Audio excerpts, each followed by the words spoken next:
అదే ఇప్పుడు హెడ్‌లైన్స్ చూడగానే ఈరోజు తల్లిని చంపేసాడని ఒకడు, తండ్రిని అది చంపేసాడని మొగుడిని ఒకడు. చంపేస్తున్నారు, ప్రియుడిని చంపేస్తున్నారు. అది నెక్స్ట్ టాపిక్ సార్. అసలది చాలా పెద్ద టాపిక్. అసలది ఏంటంటే అంటే నేనేం చెప్తా అంటే అండి, ఆ హెడ్లైన్ జోలికి వెళ్ళొద్దు. ఎందుకంటే నెగటివిటీయే ఉంటుంది.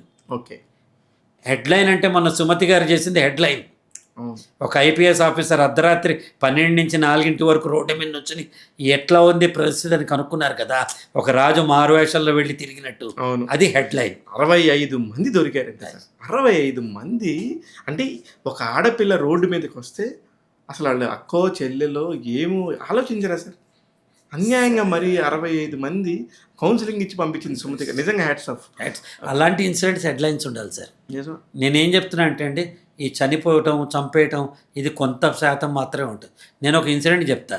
ఒక పల్లెటూరుకి వెళ్తే 3 అంతస్తుల బిల్డింగ్ ఉంది పెంకుటేళ్ల మధ్య. నాకు అక్కడ విడిదిచ్చారు ఎక్కడో ఫంక్షన్కి వెళ్తే. నేను రెడీ అయ్యి వస్తే ఎవరిది ఇల్లు అన్న. ఇద్దరు పెద్దవాళ్ళని చూపించారు.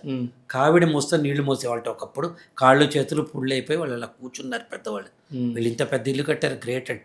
వీళ్ళు కట్టలేదండి, వీళ్ళ కొడుకు అమెరికాలో ఉండి తల్లిదండ్రుల కోసం ఇల్లు కట్టి, లిఫ్ట్ కట్టి, కారు పెట్టి, డ్రైవర్ని పెట్టి సర్వసుఖాలు ఇస్తున్నాడు కొడుకు అన్నాడు.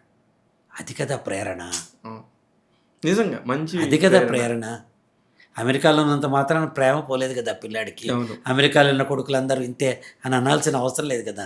ఇక్కడ నుండి చూడని ఎదవాళ్ళు కూడా ఉన్నారు కదా. అవును.